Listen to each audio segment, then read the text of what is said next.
You're listening to the Good Old Boys Fantasy Football Podcast. Now here's your hosts, Kevin, Derek, and Alex. All righty, welcome in, ladies and gentlemen, to another episode of the Good Old Boys Fantasy Football Podcast. I am Derek, and I'm joined, as always, by your co-hosts, Kevin and Alex. Gentlemen, how we doing? Doing good.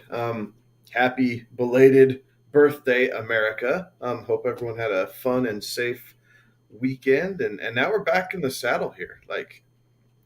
Got all my digits. They're still here. Alex, did you do the digit check? We're good. Oh, okay. July 5th is known as Finger Appreciation Day. There you go. So, so just getting back in the saddle here. We are kind of beginning the dog days of summer, if you will, where the only thing on is tennis, golf, and baseball. So get your popcorn ready. There's a lot of exciting movies coming out to TV for you to spend your time. But hey, that's why we're here. How are you guys? I'm done with my witty, sarcastic remarks today. Oh, well, Alex, that falls to you on how things are going. It's going. I was lamenting before we got on here, down here in the heart of Texas. The heat advisory starts tomorrow and doesn't end until Friday. And we record this on Tuesday night. So it's going to be hot. I don't think there's a high temperature that's less than 3 digits for the next foreseeable future.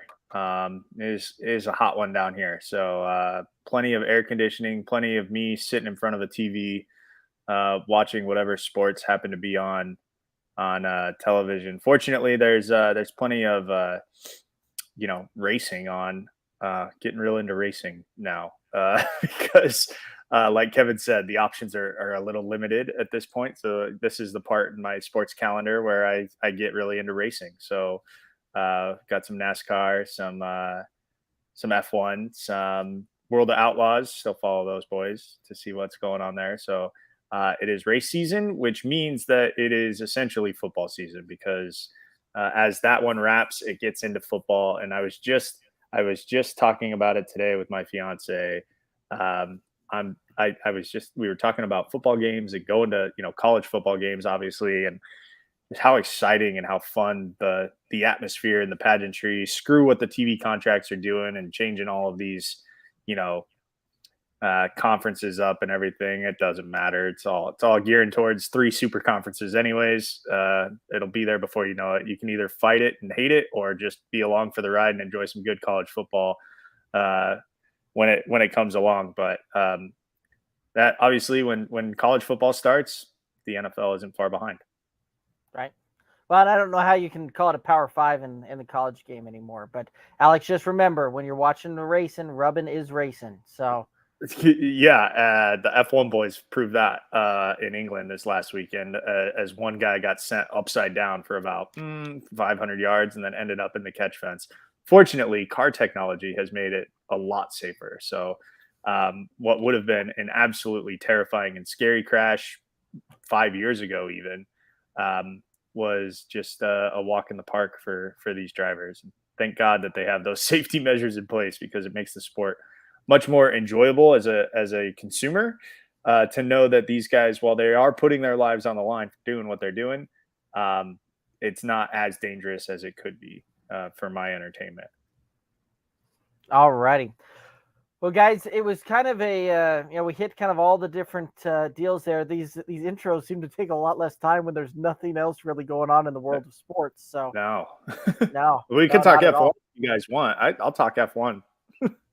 There you go. You know what? When we fully expand into just the Good Old Boys Fantasy Network, at that point, Alex, you'll be the F1 correspondent. We'll make sure that we leave that position available for you.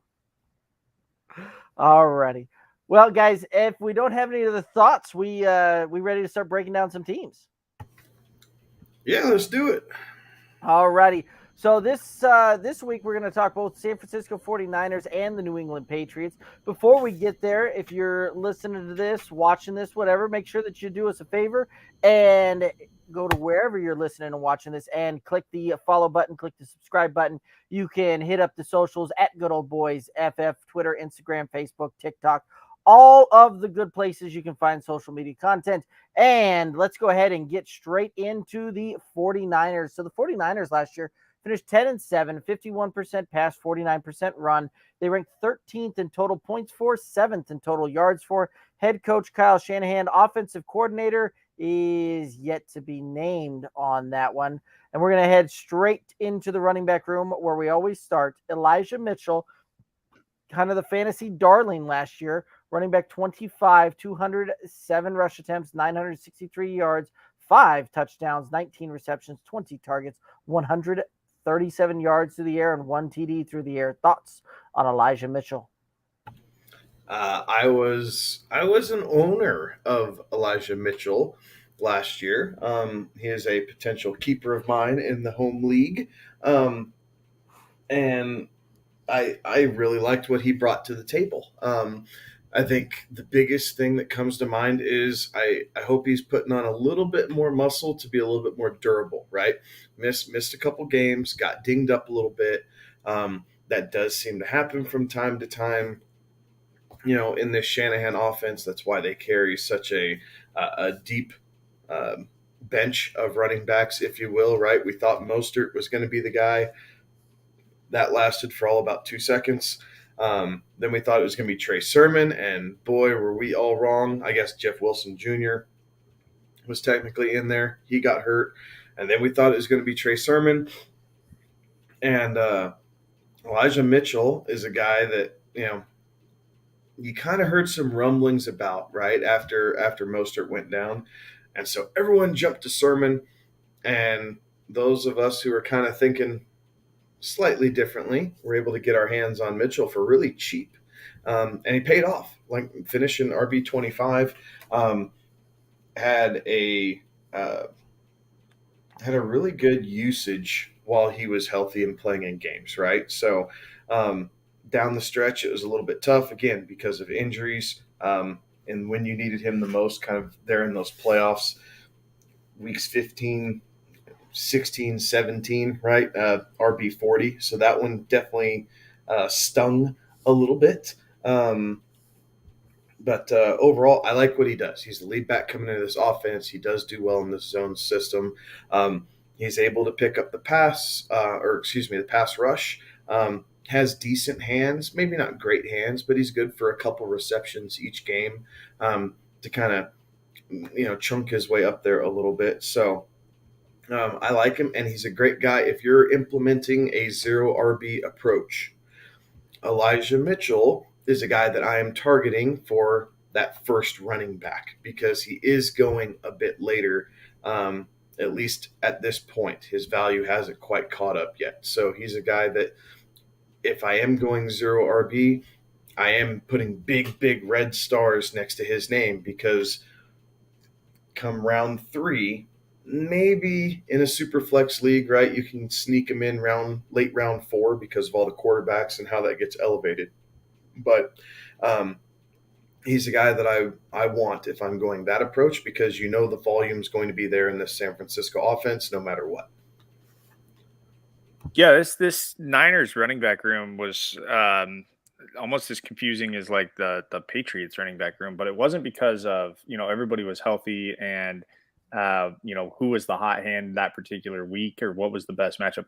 It was literally a battle of attrition. I mean, you're talking about guys that they had nobody play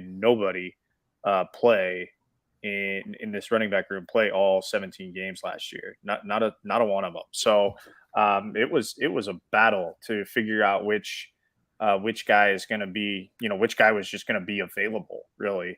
Elijah Mitchell obviously was the most available, and therefore he was the one who, was able to get the most run. I kind of like what he brings too. Again, Kevin, I like the value of Elijah Mitchell. Hopefully this, nobody else in your league is paying attention to this to maybe up his stock to where it probably rightfully should be. But There are a lot of backs in this offense, and Kyle Shanahan is going to do what he can to get the ball into, his playmakers' hands. And so that there is a little bit of caution that needs to be taken if you are going to be taking a San Francisco running back.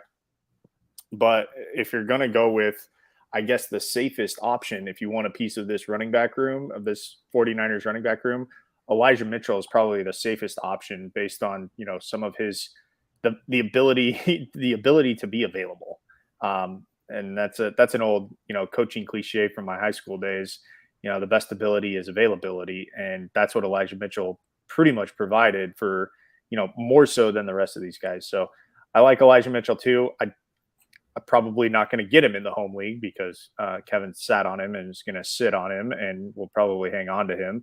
But I get him as a 22nd round pick. Yeah, I know. That's a nice bargain you're getting there. But it's a guy that, like Kevin said, if you are taking that zero RB approach, he is the safest option. If you're going to do that. I'm going to disagree that I think he's the safest option if you're going zero RB from where guys are going in the ADP right now. J.K. Dobbins is going one pick behind. Safest of this 49er running back group. Okay. Fair enough. Yeah. Fair enough. I was confused. My apologies. But Elijah Mitchell right now he's coming off the board RB23 in half point PPR scoring here. Right around the 50th pick overall. But I think Kevin hit that right on the head earlier, where he's going to end up coming off the board sooner than that as we get fully into redraft season, and he'll probably creep up there. Third, kind of late third, early fourth pick would be my guess as far as where his ADP kind of creeps him up to. Which again, he has some value there. Guys that are going right around the similar price, similar draft position are guys like Travis Etienne, J.K. Dobbins, A.J. Dillon's going later than that as well. And I think I would rather have either Travis Etienne or J.K. Dobbins this year. In fact, you might remember how high I was on Travis Etienne when we were talking Jaguars. Like, I think that he's a guy that will drastically outperform his ADP there. And he's a guy I can get it still at a discount over Elijah Mitchell. So me personally, I'm going to be out on him drafting that because if Etienne's there, I'm going with Travis Etienne. I'm probably even going J.K. Dobbins over Elijah Mitchell, but Elijah Mitchell does provide some good value here. He is a great target for a zero RB type of approach. Very, very well said by both of you. Again, you guys were laying that approach out there. I'm just going to be out on him based on who's going to still be on the board, at least at the moment as it sits. If he would have stayed healthy and not missed the 7 games that he did, would that change your mind? If his durability issues weren't in question? Nope, because it's not just his durability. The 49ers, you got to go way back to think of a 49er running back that actually finished the season healthy. Plus the way that, how many years ago was that? Right. I mean, but that's how long it's been. Right. Like it's been years here, and that's one of the things that with the Niners and the system that they tend to use and the backs that they tend to bring in and implement in that system there a little bit, they have a tendency to get banged up there a little bit more so. And Elijah Mitchell, while he was good for both fantasy, he was good on the field, he fit that system well, and he did really, really well. I'm out on him.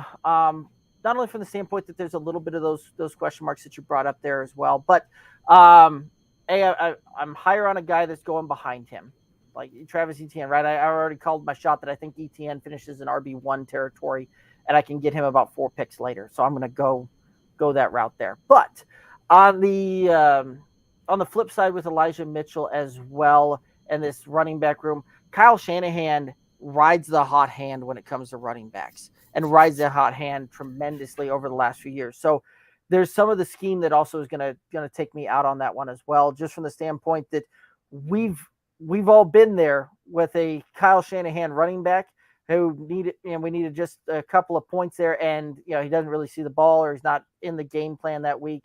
And I think they're still searching for their running back the way that they handled the running back room last year.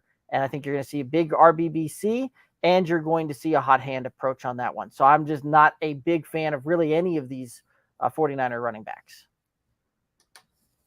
So in the games that Mitchell played, he averaged, it looks to be, and Derek, I know you have your computer open. You can probably run that quick formula, but it looks to be about a 63% snap share. Is that accurate from what you're seeing?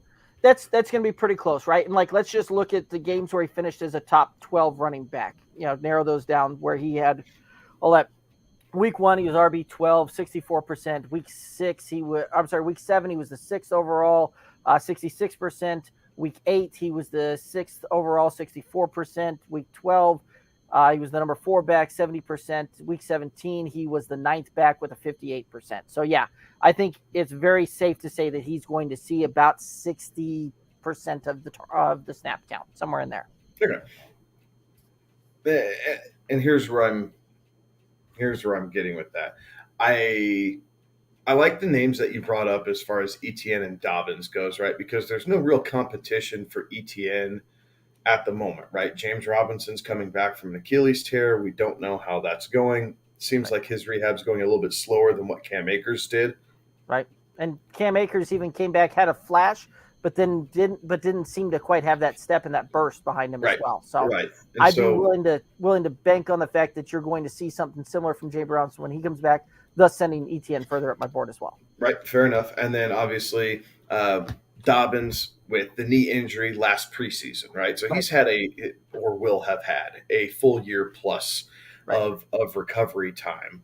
And most of the timetable on the ACL, which is what he did, is about 9 months to a year. Mm-hmm. And we've seen players bounce back from the ACL at a rapid rate and at a better rate coming back off of that injury than we have the Achilles as well. So no, all that to say, I like all that, like as far as those 3 guys, right? And I think you're right. I think if we know Dobbins is healthy, and the closer to the season we get, the better reporting we'll get from the beat writers and how he looks at training camp and going through these drills and how his knee holds up through, multiple days worth of practice and all that stuff to be able to make I'm going to say more educated decision, only because we'll have more information at hand. Right.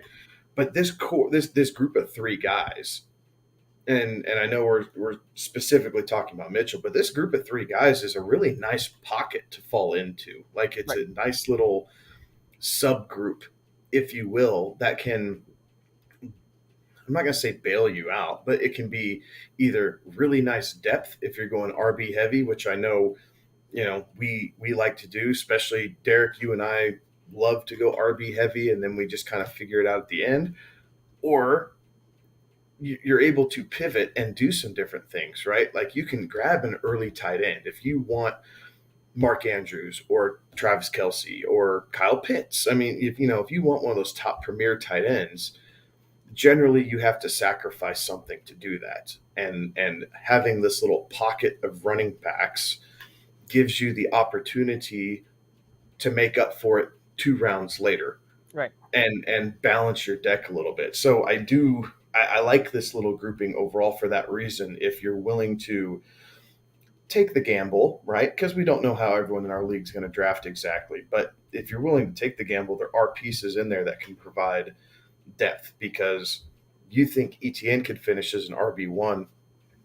I don't know if Mitchell can get in the top 12, but I think he can absolutely finish in that 13, 14, 15 range if he's able to stay on the field, right? And that's the biggest thing, is to do these little wear and tear injuries. Was it just him getting used to the NFL, or is this a sign of things to come? We're not going to know until we see this play out. But if he plays those 7 games, he goes from RB25 to RB13. Like there's no questions asked based off of the average output he was giving us while playing last year. So I'm just putting it all out there. I think there's nothing wrong with waiting and grabbing Etienne. If he's your guy, grab your guy. We say that, right? They're in that same tier. Grab your guy. But since we're talking about Mitchell, that's my pitch for him, right? Is expect him to put on some more muscle, be able to withstand the wear and tear. And I think there's value instead of coming off the board at RB23. I think you could see 10 spots worth of positioning by the time the season is over, worth of value to be able to add to your roster and help propel you into the playoffs and hopefully a championship. Right. And maybe I'm a little low, right? You kind of listening to you kind of brought me around on that one a little bit there. While I would still rather have ETN, I'm probably a little bit more bullish having gone through that exercise than I previously was on Mitchell. And I think you could, from what you're laying out there, he definitely could provide some value for you. So absolutely right. If he's your guy, get your guy. If ETN's your guy, get your guy. But there's a good little nice pocket here or there as well. So something to keep in mind when you're sitting there and you're going into draft strategy there. Any other thoughts here on Mitchell? I will say, I'll add this as a caveat for future discussions on, all the rest of the guys that we're going to talk about. Deebo Samuel had 8 rushing touchdowns last year. And part of that was because they didn't really have running backs, right? And part of that was because of the way that they were using Deebo Samuel. Big thing here is Deebo Samuel is holding out for that new contract saying, I'm not a running back. I'm a wide receiver. I want to be, used as a wide receiver. Whatever that is, that's millionaires arguing with billionaires. It's not a realm that I'm versed in. But that there could be some production to go around, some of those 8 rushing touchdowns could go elsewhere. True. There could be some positive things there as well. By the way, the interesting thought when you're saying that, and then we'll move on there. But interesting thought there, right? You're saying the millionaires are arguing with billionaires. I think it's probably more accurate that you got millionaires arguing with millionaires over billionaires' money. So. Yeah, that's fair. All righty. Let's go ahead and head on into the rookie. Tyrion Davis-Price, the rookie out of LSU, drafted in the 3rd round, pick 93 overall. Thoughts on Tyrion Davis-Price? I have sparing shares of him. A lot of them came out at the very beginning of rookie draft season because you could grab him in the 4th. He has since been creeping up the boards, and now in some drafts you see him go as high as the late 2nd round. It's not a bad flyer, right? If you're going to take a flyer on a running back, take one on a team, right, that uses lots of different running backs, that does have that mindset of playing the hot hand, a little bit more RBBC, like we mentioned, and we're going to see kind of what they come from or come to with that. They, I'm sure we'll talk about him here in a second with Jeff Wilson Jr. It's on a 1-year deal, right? They're getting young. Mitchell is a young running back. Trey Sermon from last year, as much as he frustrated the coaching staff by his lack of preparation and lack of what's the right word? Give a damn. As far as learning the playbook and the way that Kyle Shanahan wanted it, he is still a young running back. So Kyle Shanahan gets it, right? You need youth coming up in that position. They don't want these guys to get super long in the tooth. So eventually he will have some opportunity. But to start the season, I don't know that I'm drafting him to start the season. I think I'm going to let someone else deal with that if they're willing or wanting to pull the trigger. I think I'm going to sit back and build my roster maybe in a couple different ways where I can see the depth chart play out in someone else's favor maybe a little bit more as far as initial playing time, because I think if this kid gets playing time, it's not going to be till late in the season, which you need. But if you're losing the first 6 games, then it's almost irrelevant at that point anyway. This feels like high risk and potentially high reward, but man, is that a gamble. So if you want to gamble, then go ahead. But there are far more, safer options out there, far more certain options out there. So to me, I'm not sure that I'm willing to risk, the draft pick on it. Hey, y'all remember when the 49ers drafted a running back in the 3rd round recently, and he came out and lit the world on fire for fantasy? Oh, no, wait, that was their 6th rounder, and their 3rd rounder they drafted last year didn't do anything, and the 6th rounder did. So, again, this kind of, goes back to what I was talking about, that Kyle Shanahan will ride the hot hand and really use a running back by committee here. I think Tyrion Davis-Price will get some run down the road, but I don't see it happening early. Definitely not a guy that I'm going to be looking to draft at all. And he is not near the LSU running back that Fournette and Clyde Edwards-Helaire were. Like, right. For those people thinking that LSU is just churning out running backs, it's not. Like, Fournette was a different beast, and then you had to wait a few years. And then CEH had his run on that magical team in 19 that won the national championship. Right. This is not the same guy, so don't expect, that fully, I guess, electric game-changing mentality out of Tyrion Price. Like, it's just not quite his mindset, and I think it's going to take him a minute to carve out a role of how he's going to be in the NFL overall, not just with the Niners, but just what his role in the NFL is going to be, whether it's a, 2-down thumper or goal line back, or he's going to be more specialty, whether it's pass pro or catching out of the backfield. It's kind of up in the air with this kid. He doesn't have one dominant skill set. Right. And where he's coming off the board at running back 64, 223rd overall. That's more of a just add him to a watch list type of thing, I think. So, alrighty, couple of comments coming in here. Peng's Pick saying Davis, you say, and Peng's Pick then saying Price could see some playing time since the 49ers running backs have timeshares in hospital. You're not wrong. You are not wrong there. Peng's Pick, welcome to the chat. Good to see you in here chatting as always. Thanks for tuning in. Let's go ahead and head on into Jeff Wilson Jr., who was running back 75 last year, 79 rush attempts, 294 yards, 2 touchdowns, 7 receptions, 8 targets, 31 yards, 0 touchdowns in the air. Thoughts on Jeff Wilson Jr.? I was super high on Jeff Wilson Jr. last year. Contract year, going to be seeing some more opportunity. Obviously, we figured Mostert would get dinged up at some point, and unfortunately for him, it was right at the very get-go.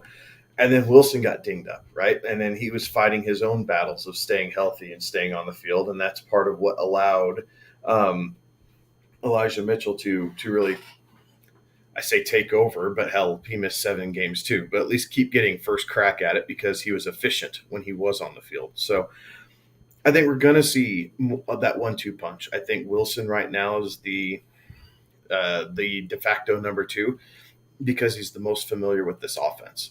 So obviously stay tuned to the situation in San Francisco as preseason plays out and OTAs and all this, in training camp, to kind of see how they're thinking about depth chart and what these beat writers say, because right now, I mean, he's the secondary Niners running back that I might take a gamble on late, only because of his familiarity with what's going on. But I do think this is a prove-it year for him. If he's not able to get it together this year, there's a good chance he is out of the league. Like, I don't know that he can find another shot with not staying healthy. He's not that dynamic, right? He doesn't have A+ speed.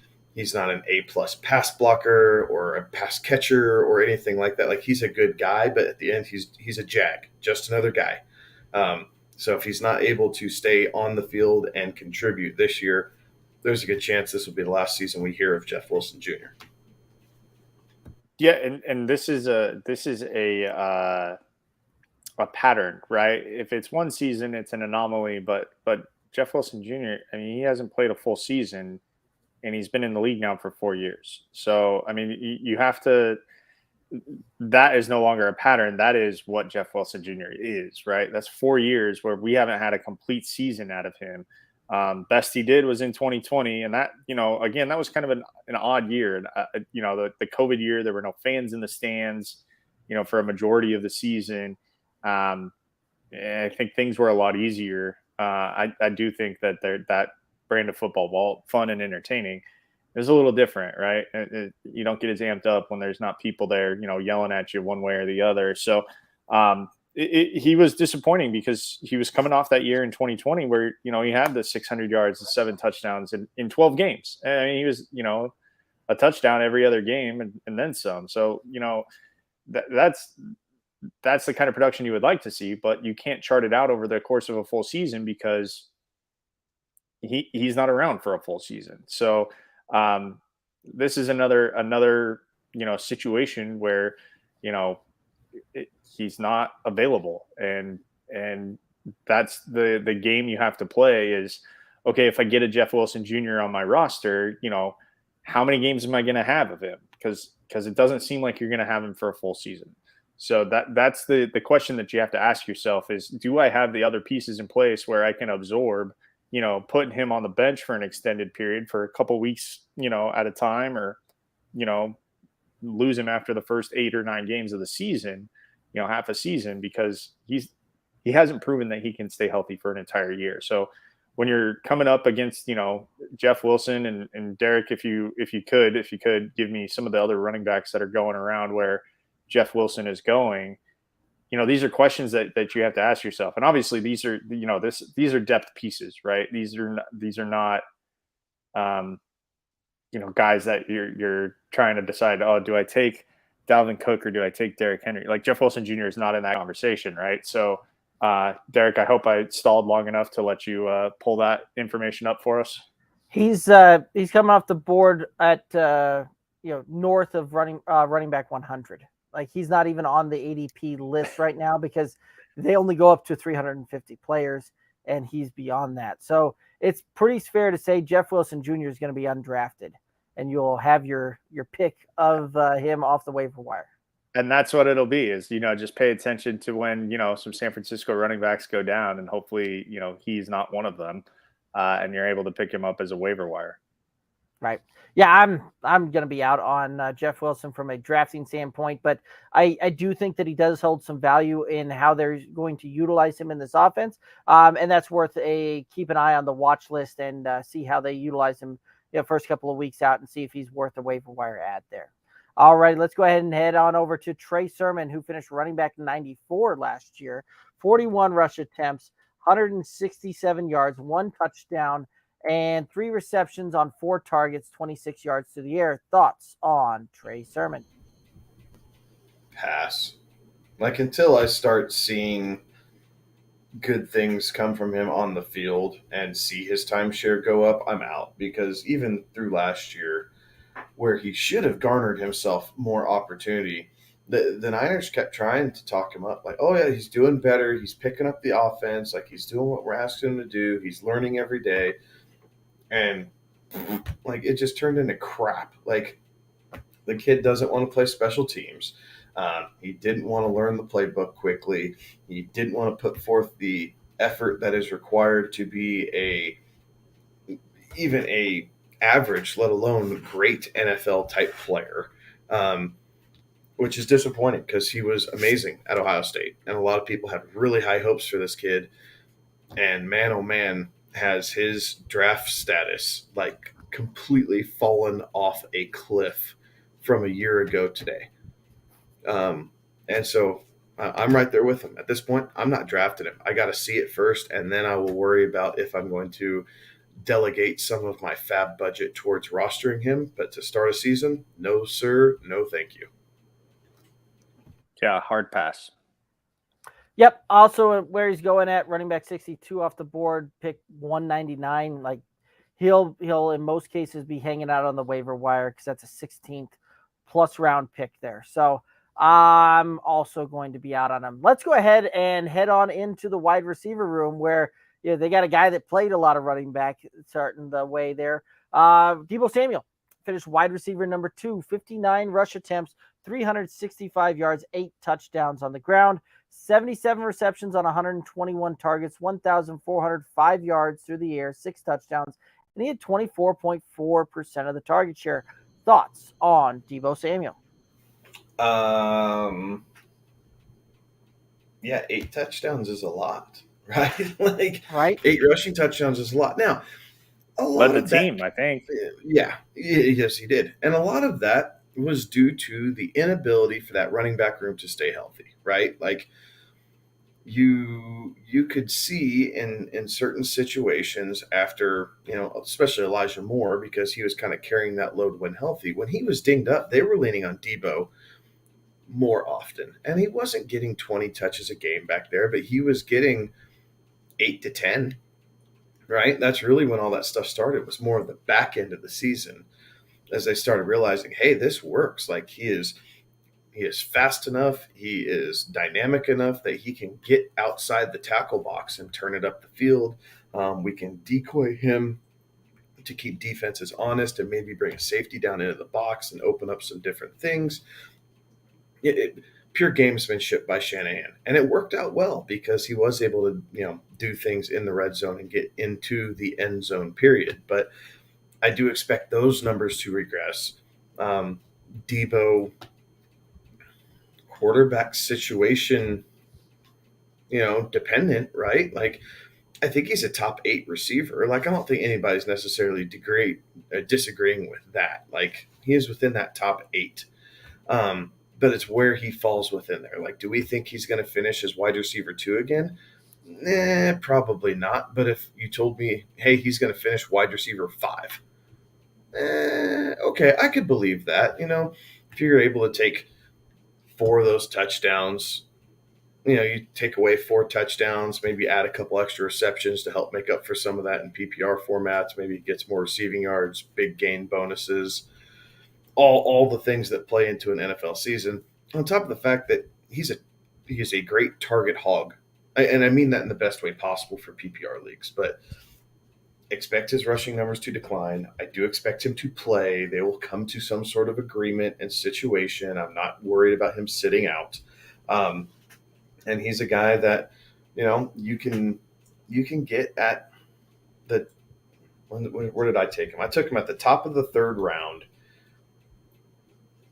No, I took him at the back end of the 4th round in a super flex a couple weeks ago, and I was pretty happy with that. Like I had stacked myself up on running back. I grabbed a quarterback, and oh hell, Deebo fell in my lap. So I'm going to grab Deebo as my top wide receiver option, and I was pretty happy with that. So if that plays out for others, then kudos. I feel like you're doing it right.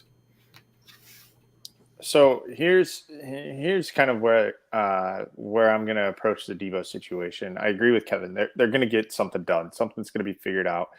I think there will be some assurances made that we're not going to use you as a running back as much. But I think there will be something that we're going to do whatever we can to win football games. And sometimes that means we're going to have to use you as like a running back, but with like screen passes instead of the jet sweeps and what have you. You won't be directly getting handoffs from the quarterback, but we will use you in ways we're going to get the ball in your hands. You are a playmaker.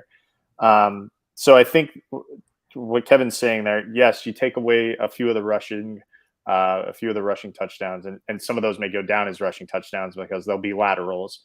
But I think you'll see a little bit more of the screen game, which you saw plenty of last year anyways. I think that continues to go up. I do anticipate that Trey Lance will be their quarterback. I think Jimmy G's time in San Fran is done and over with. And so they're going to want to protect Trey Lance. And the best way to protect a young quarterback, because they did give up, so much to get him, is to get the ball out of his hands as quickly as possible. So I think they're going to scheme things up that will help Trey get the ball out of his hands, and that'll get the ball into the hands of, other playmakers as quickly as possible. Because the last thing you want to do is run Trey Lance around, on these bunch of deep routes where he's going to have to make something happen with his legs. I think they're going to try to want to, protect him a little bit in that aspect. So I see Deebo's numbers, at least from a reception standpoint, going up because there will be, better opportunity there. 1,400 yards last year is pretty darn good. I mean, that's a pretty fantastic number. It's hard to number, going anywhere. If anything, it might go down, but I do see the receptions go up because I think there'll be easier throws. The run game will set up the pass game in San Francisco. And of course, teams are going to have to honor what Trey Lance can do with his legs, which, you didn't have to do that with Jimmy Garoppolo. You did not have to worry about leaving a linebacker to spy the quarterback, which then frees up some space elsewhere in the field. So I think Deebo is I think you got a steal on him, Kevin, in the 4th round.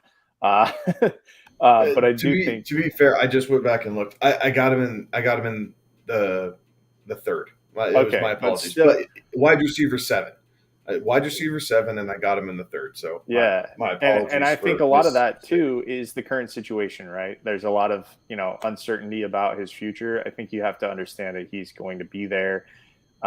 He would be silly to try and walk away from the San Francisco team because I think they've got a good thing going there, and definitely punched above their weight class last year, making it all the way to the NFC title game. But I do think that Deebo's there for me, at the right spot, and wide receiver 7 is hard to argue with. Even outside of the top 5, you're going to have to be looking at him if he's the 5th or 6th or 7th wide receiver off the board. I think you're going to be okay with putting Deebo on your team. I'll be the one to say that I'm going to look elsewhere on the Deebo side of things. Several things come to mind as to why. And Kevin, you're right. You, like that's kind of where you're having to draft him, is in that wide receiver 6, 7, 8 range. Right now, he's coming off the board as the wide receiver 6 in the average ADP, 17th overall in a half-point PPR scoring there. But part of the reason that I'm going to be out on Deebo is that ADP there, right? Like I think Deebo is going to be a fringe wide receiver 1 this year, and I'm not opposed to moving him further back into wide receiver 13, 14, 15, 16, kind of in that range. The top end of wide receiver 2 I think is probably more where he's going to finish on that one. 14 touchdowns overall is going to be very, very hard for him to duplicate. And Alex, you said it well. They punched above their weight class, which with that offense last year and how it was set up, yes, they probably did punch above their weight class, where they finished 7th in total points as a team in the NFL. Again, I don't know that the Niners offense is going to be that good this year to be a top 7 type of total points for scoring offense. So I think you see some natural regression going in there. They're probably a top 12, top 10, but there's probably going to be a little less points scored per game on this. And if Trey Lance comes in, I think their run to pass ratio goes more heavily towards the run. And San Francisco didn't throw the ball much last year anyway, right? Like you look at it, Deebo Samuel had 121 targets. That was good for almost a quarter of the target share. And so San Francisco throws the ball less than 500 times per season. And that's how they're set up to win, how they're set up to do. So if you take a lot of that rushing work away from Deebo, I don't know that you're going to see him get up in there, even if he has, an insanely good yards per reception at over 18 yards per reception, like he did last year. And even if the receptions tick up there a little bit, but like if he's a 85 and 1,207 touchdowns, like that's not going to put him up there where his draft capital is taking him. And I think I think we saw definitely a ceiling last year. So I see him coming back to the middle there a little bit and coming back to his average there a little bit. So I think probably it's going to be pretty safe to say that he sees somewhere between 70 and 80 receptions, about 11 to 1,200 yards. And I'm going to say 6 to 7 touchdowns is kind of where I have him projected at. Do you see his target share slipping all that much? I don't know that his target share slips all that much, but you're going to see, I think you're going to see a smaller pie thrown out there when it comes to passing work. And if Trey Lance really is the guy, I think that it shifts even more so there to the point where the Niners get 450 total pass attempts next year. So even if his target share doesn't decrease at all, I do think that pie gets a little bit smaller, and you see that target share come down to maybe somewhere between about 105 and 120. I think is probably a fair range of where I would put Deebo Samuel. I'm with you, Derek. I think the touchdown mark is going to be hard, and that's obviously what propelled him to the number that he was last year was 14 touchdowns. The 6 and the 8, but I still think that he's got a fair shot getting. You take a couple of those rushing touchdowns away, you give him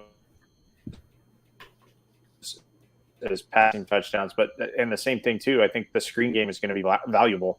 Especially down there in the red zone. I mean, look, we've seen Kyle Shanahan. We know what he can do. He's offensive, I'll say it. He's an offensive genius. I don't think there's any argument coming from anybody.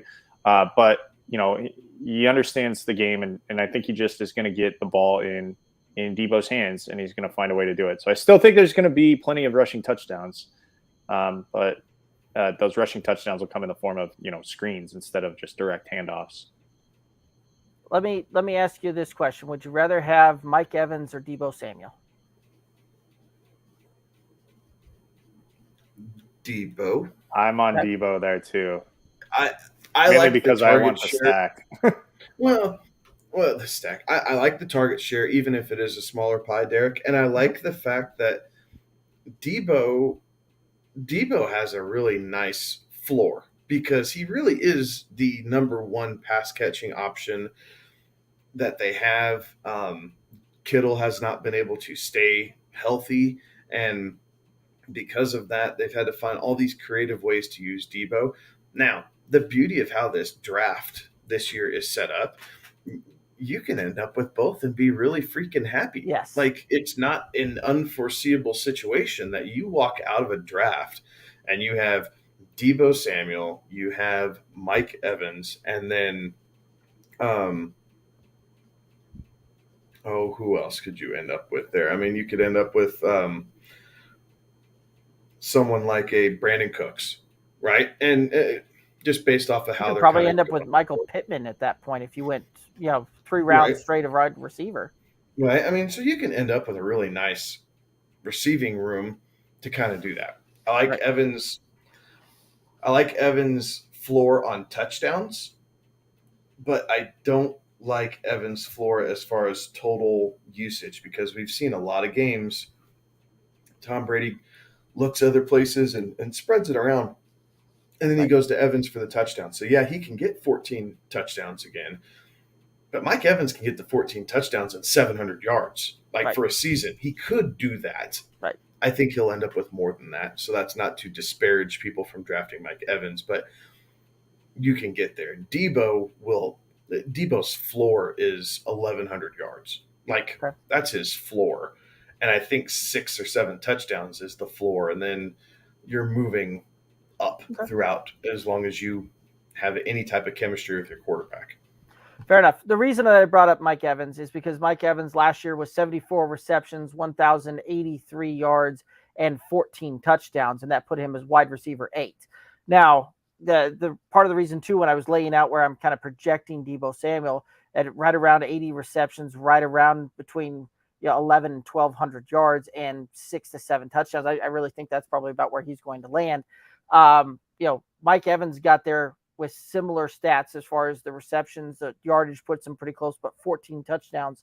He needed all the 14 of those things to get to wide receiver 8 on that one, which is where you're having to draft Deebo Samuel. So in order for him to return value, if you're going projecting kind of where I'm at, and if he doesn't get those touchdowns and he gets the touchdowns closer to 6 or 7, you're talking about a Michael Pittman Jr. season type of thing last year where you're talking wide receiver 16. Like those 8 touchdowns between was really what separated out Michael Pittman Jr. from Mike Evans. And that was about an 8 spot difference there, and firmly into wide receiver 1 to a middling wide receiver 2 type of finish there. So that's kind of the reason I'm going through there. Not saying these guys are really like one another there, just simply from the standpoint from a statistical output on what I'm kind of projecting is, kind of where those finishes might be there. Any other thoughts here on Deebo? All right, let's go ahead and head over to Brandon Aiyuk. Brandon Aiyuk finished wide receiver 36 last year, 56 receptions, 84 targets, 826 yards, 5 touchdowns, 16.94% of the target share. Thoughts on Brandon Aiyuk? A really sporadic wide receiver 3. Yes. He was going higher than Deebo in a lot of drafts last year, right? He was a round ahead, right? Yep. And it just didn't pan out. And again, a lot of the same things as with Trey Sermon. It sounded like, right? Like Aiyuk just expected it to come to him. Like he kind of quit showing up to work and trying to, get better each day. Towards the end of the season, it seemed like things started kind of falling his way a little bit more. But Aiyuk, I'm ignoring. If I'm not going after Deebo, and I guess I don't even really like Kittle as far as the tight end option because of health reasons. We'll get into that in a minute. If I'm not going to get Deebo, then I'm not going after a receiver in the 49er wide receiver room until we get way late. And if we don't cover him, I'll throw his name in. Throw his name in. Juwan Jennings. Like sneaky sleeper late round pick type thing. Like you're not investing a whole lot of capital in him, but that's the only other one. I'm not messing around with Aiyuk. I'm not messing around with this guy did well in training camp and everything else. It is Deebo or it is Juwan Jennings with like my last pick in the draft. And outside of that, I'm not touching pass catchers for San Francisco. Just the pie, as you alluded to, Derek, is simply too small. I will go somewhere else where they're a little bit more agreeable to the passing game.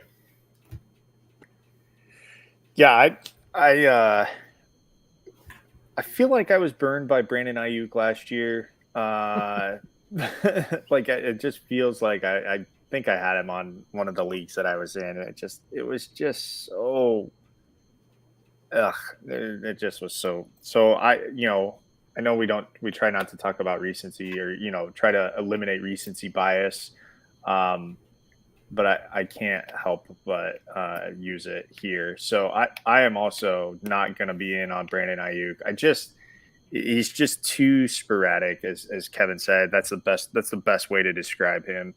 Just too sporadic, and it's not fun trying to figure out, is he going to go off this week or is he going to put out a dud? Right. I mean, there's some very interesting things when it comes to this San Francisco 49ers wide receiver room. And Brandon Aiyuk, for the most part, I'm going to be out just kind of where he's going and where you're going to be looking at potentially drafting him, right? Wide receiver 39 coming off the board, 96th overall. So right at the end of the 8th round, beginning of the 9th round is where you would put that draft pick there. And Rashad Bateman going one pick before him. I'd rather have Rashad Bateman, who absolutely should be the number one wide receiver. Obviously, probably not pass catching option there in Baltimore, but wide receiver option. He's the wide receiver one there, and I'd rather have that over the wide receiver two. And by the way, Baltimore, San Francisco, both of those teams have that incredibly small passing pie. I'd rather have the guy that I think is going to get a bigger target share in Bateman over Aiyuk. So I'm going to be out on Aiyuk. But I do think that he does have, at least performs at that wide receiver 39 or slightly above it. I think he can outperform that ADP just slightly. Yeah. The one thing I like in the back half of last year was the amount of time that Aiyuk spent on the field. The targets weren't necessarily coming his way, but the opportunity for targets was there. So, in devil's advocate time, I just got done saying I'm not drafting him. But if you're looking for a guy, again,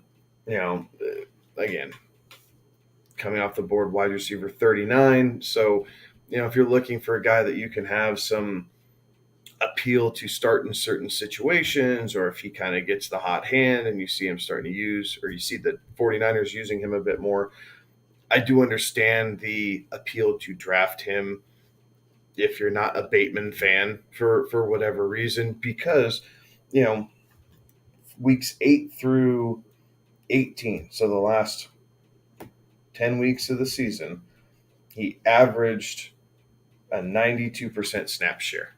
Yep. So he was always on the field. And sometimes when you're taking guys your 4th, 5th, wide receiver 6th, depending on how your draft is going, right? Like you could be going way wide receiver heavy. If that's how it's falling, at least he's on the field for opportunities, even though it's not necessarily translating into consistently seeing 7, 8, 9 targets a game. All righty, let's go ahead and head on over into the tight end room. George Kittle, tight end number 3, 71 receptions, 94 targets, 910 yards, 6 touchdowns, 18.95% of the target share. Thoughts on George Kittle? I have a hard time pulling the trigger on George Kittle for whatever reason. I just he's not sexy. Like, yeah, he's a fun guy. Like, he's an entertaining character. I like George Kittle, but I always have a hard time pulling the trigger when it comes down to drafting him for my fantasy team. Like, I just have a feeling in my stomach. Like, if I draft him, this is the year that he is going to get rolled up on, and he's going to be injured for 9 games, and I'm going to be frustrated that I wasted a high round pick on George Kittle. But for those of you who do draft him, he is a positional advantage, like tight end 3. Like, that is an advantage. And last year, outside of the 3 games that he was hurt, he served his purpose. He still ended up at tight end 3, even missing 3 games. So that advantage is there. It is real. But for my personal draft strategies and kind of how I like to formulate my teams, I'd rather see if Mark Andrews is there, if that's the debate at times that it comes down to. If Andrews isn't there, I'm guessing Kyle Pitts is gone at that point too. So it's Kittle or Waller. And honestly, I'm probably passing. I'm probably going to pick up another running back because I have more confidence in drafting running backs than I do tight ends. So that's the issue that you run into with George Kittle, is that, like, he is on the outer end of those tight ends, right? There's the 3 or 4 tight ends that if you're going to take them, you're going to have to take them early, right? And while they do provide that positional advantage, there are other players that you could take at that time, from a different position group, from the running back or wide receiver, with where those guys are going. Here's what I end up, thinking about with George Kittle, and the reason that I struggle to say, like, oh, I should take him in just the standard league, right? No tight end premium, no bonus for tight end stuff, whatever. His touchdown numbers last year, while great, right? He had 6 touchdowns. That's still, he was behind 6 other guys. He finished 7th in tight end touchdown scoring, receiving touchdowns. He also set a career high, though. That's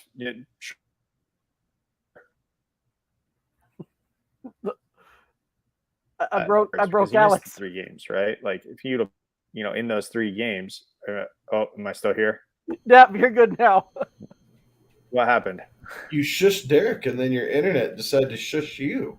Oh, I didn't shush him. I was saying, I was agreeing like with you him. Shushed him. Oh no, I was agreeing with him that was his. If that's his ceiling, that's his ceiling, right? And that's 6 touchdowns. And so, that's the differentiator there is Kittle is going high in terms of where the tight ends are being taken, but he didn't get to 1,000 yards receiving last year. And granted, like Kevin said, he missed the 3 games. I think if he plays in those 3 games, he probably gets to the 1,000 yards. But again, the brand of football that he plays and the way that teams, the way that these defensive backs and linebackers have to take him down, he's going to get hurt. Like, that's just what it is. Rob Gronkowski would get hurt because he's so dang big. People go for the legs, and you can't defend against that, So I think, with his receiving numbers and with his touchdowns being what they were, I can understand, passing on George Kittle, because it at some point it doesn't make sense. Because you can get, a different player who's in that, second or third tier that'll still provide you with, 500 yards of receptions and still maybe 5 touchdowns. I mean, you look at the tight end numbers last year, 2 tight ends had 6 touchdowns, George Kittle and Rob Gronkowski. Well, Gronk is retired, but then there were 3 guys that had 5 touchdowns. Zach Ertz, Tyler Higbee, and CJ Uzoma. And while the receiving numbers, none of those guys were half of the yardage, you still get the touchdown bonus. So, I mean, it is tough. And I wrestle with, do I take George Kittle if the other 2 are off the board, if Kelsey and Andrews are off the board. And I think after, Kelsey and Andrews go, I look elsewhere. It's just not worth it to me to take Kittle at that point, because I feel like I can still get, good tight end production. And again, I say that, and we just did that, 7th round mayhem draft where, Derek, picked his entire team in the 7th round. And I took a tight end early in that because there was a tight end bonus. Like, there's a tight end premium on that. So know the rules of the league you're playing in, right? Because that's beneficial. But to me, I wrestle with it. And I think, going into this year, while I think that Trey Lance will be the quarterback, and I think, I have long said a tight end, a good pass catching tight end is a young quarterback's best friend. I'm just not sure. I think the way that these teams will be scheming up, he's a good pass catching tight end, but teams know that it's not an unknown. He's not an unknown commodity. And so they're not going to want to get him beat. And Peng's picks, if we could bring up his comment, because this is a guy that I was talking about. That's where I was okay. going as soon as then I'll let you go. As soon as you rocked and rolled. So I'll let you go. All right, I'll go ahead and go. But Peng's pick, I think it feels better to get Schultz over Kittle, right? I do agree with that, 1,000%. So Kittle coming off the board as the tight end number 4, right after right after Andrews, Kelsey, and Pitts as your 1, 2, 3 tight end. George Kittle coming off the board at tight end number 4, 38th pick. So that puts him in the 4th round, 402 type of pick there. And I'm going to be out on that one, especially when I can get Dalton Schultz as the tight end 7 and pick 72 overall. So I can get him at the tail end of the 6th over the beginning of the 4th. And guys that I can take around George Kittle there in the 4th. I'm still building my running backs. I'm going to be looking at wide receivers at that point because I probably don't have any.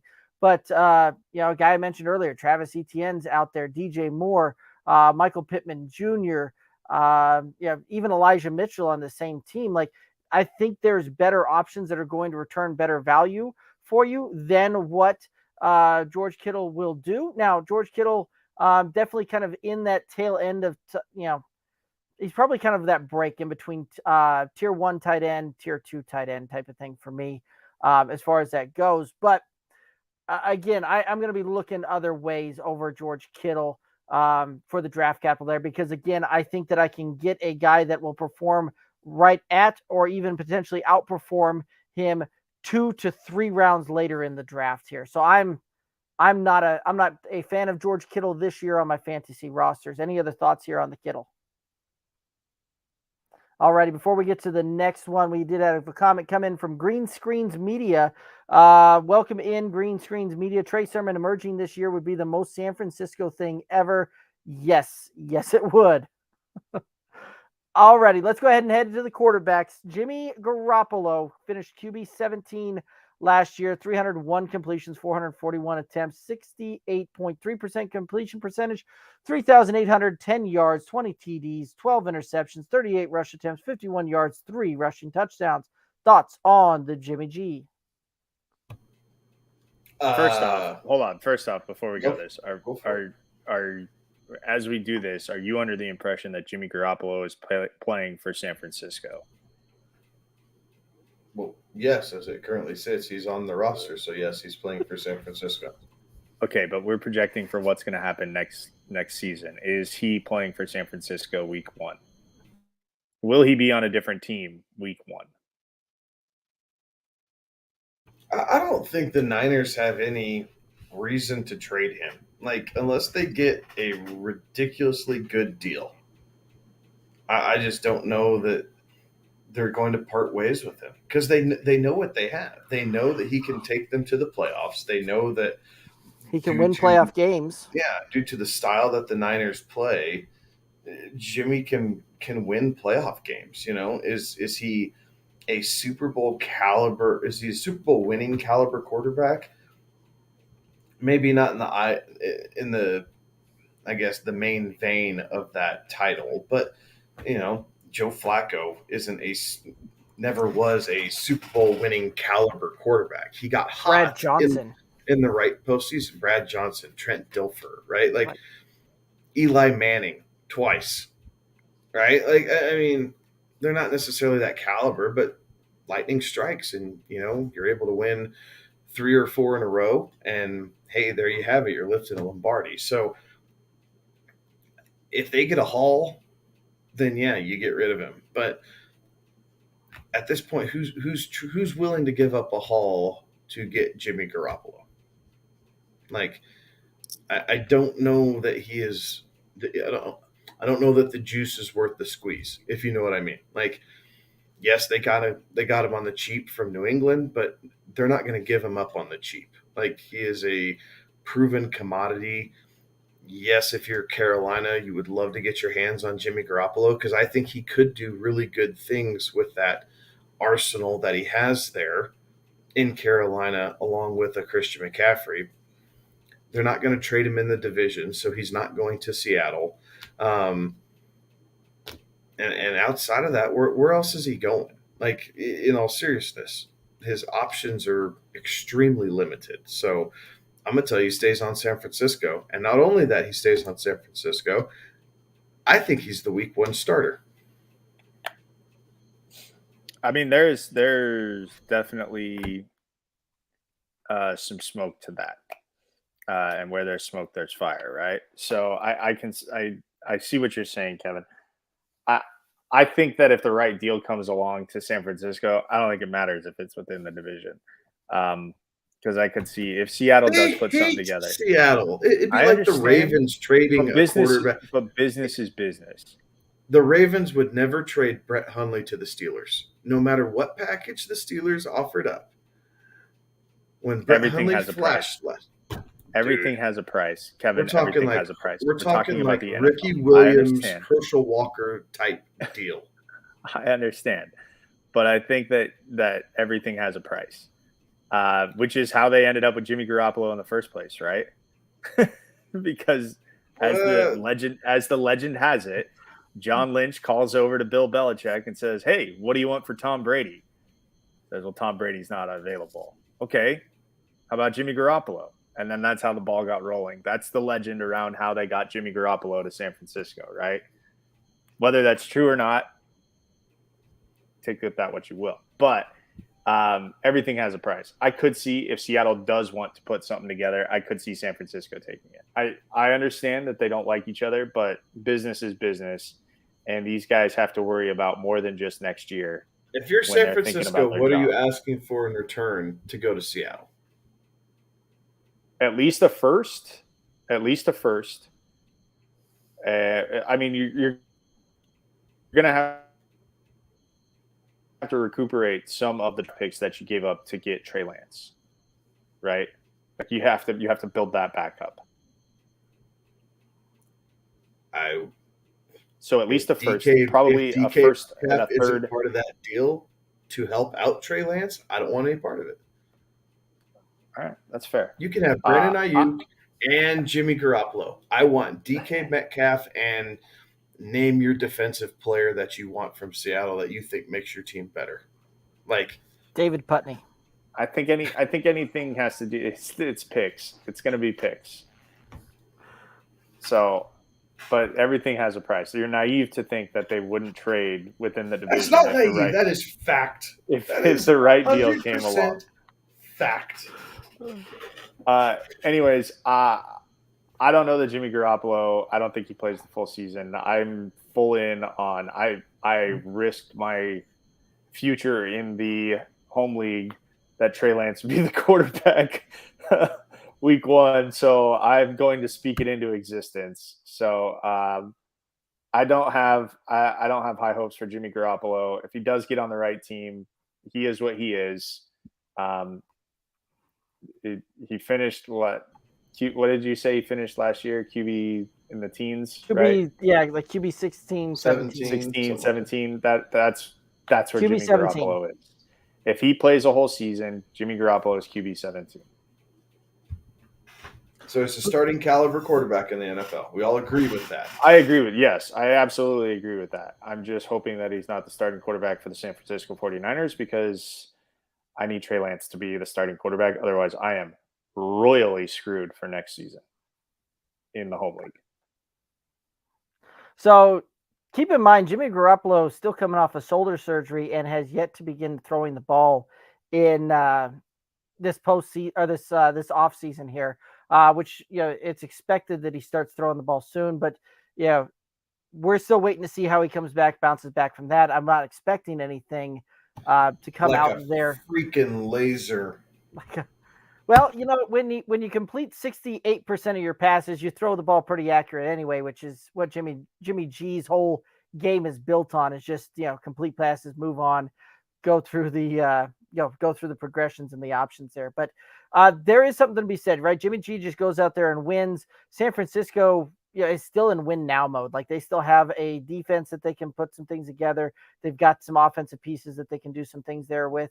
This is a team that has gone deep into the playoffs 2 of the last 3 years, last 3 seasons. So there's no reason to expect that they're going to just kind of, make that change unless the change is either needed or Trey Lance is fully 100% ready to go. And maybe that transition happens partway through the season, but I do think that you will see Jimmy Garoppolo roll out there as the week 1 starter and ready to roll with this team. And you never know, the NFL is a rough and tumble game, and you very well could see an injury happen to a marquee type of player or a team that has high aspirations and will outpay or overpay for a guy like Jimmy G to come in and just try and run the offense and try and get them through the remainder of this season here. So I'm going to be out on Jimmy G for the most part. A single QB league, right? He's a streaming option for me. Superflex, I don't necessarily mind going with him as far as a superflex goes, right? You're talking a deep late throw off of the board in most cases because he's the QB 32. So even in superflex leagues, I can put him on as the 3rd QB there, and I kind of like that to start the season rolling that way. Any other thoughts on Jimmy G? Nada. Alrighty. We got a few comments coming in. We'll hit that before we move on to Trey Lance here. But Peng's Pick saying Jimmy G is a Colt next year. Stop it. That could be the that could be the thing right there. No. Jimmy G has the worst throwing accuracy deep. No way they keep him. Although Deebo managed to get 18.5 yards of reception last year with him. You should look at the video. And proof that the 49ers, Brandon Aiyuk, is almost always open. Alrighty. So Peng's some good thoughts there. Let's go ahead and head on over into Trey Lance. So Trey Lance last year, QB 40, 41 completion, 71 attempts, 57.7% completion percentage, 603 yards, 5 TDs, 2 interceptions, 38 rush attempts, 168 yards, 1 touchdown. Thoughts on Trey Lance? I'm not drafting. He's Alex's guy. I'm going to let people blow their draft stock on Trey Lance. And if I'm wrong, so be it. I will live and admit that I am wrong there. I am not buying what people are selling with this kid. He did not show enough to me last year. The fact that even with Garoppolo hurt, they haven't just gone outright and said that, hey, this is our guy and Garoppolo is going to stay here. He's going to be our backup or whatever. There's a reason that they haven't endorsed him yet, and it's more than just gamesmanship. So I will allow Alex. I say allow, whatever. I'm not going to go after him. So if Alex wants to, he can, and that's okay with me. I will look other options and take more of a proven commodity. I would rather have a Derek Carr, a Kirk Cousins. Who else? I think in a lot of ways, I'd rather have Tua than Trey Lance. I mean, so that hopefully that kind of sheds the light on how I feel about him this year. Would you rather have Jared Goff Yes. Oh, here's a great You're example. talking about the guy who's QB 30 coming off the board, like, and okay, even but here's a good one though. Baker. Would you rather have Baker or Trey Lance? There's a good chance Baker's starting QB1 week 1. Yeah, I think Baker starts more games. Yeah, I think Baker plays more games. So yeah, I'd rather have Baker than Trey Lance. Fair enough. Yeah. So I mean, I was really hoping that this whole thing would play out the way that I thought it would.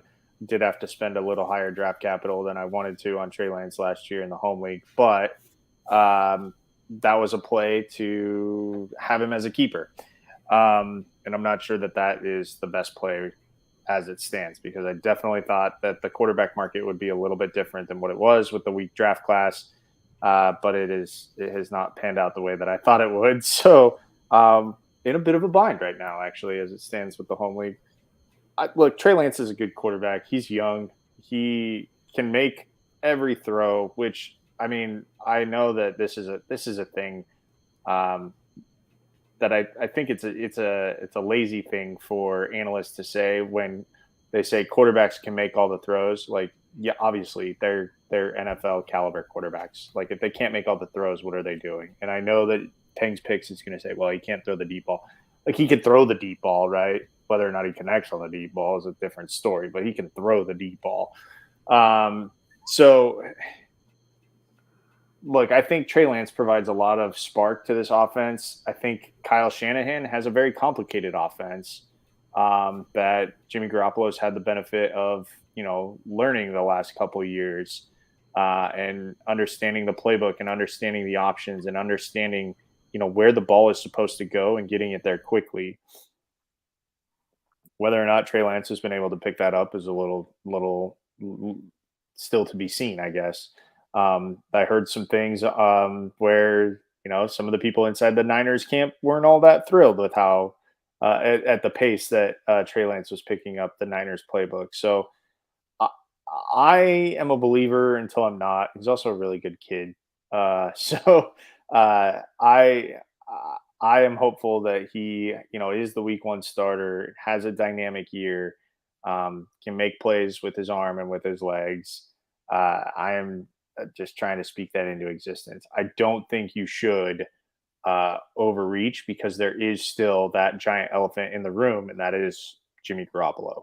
So I think if you get Trey Lance at the right area, and obviously the closer you are to the season, when you're drafting, that's going to be beneficial to you. Right now, it's a 50-50 proposition.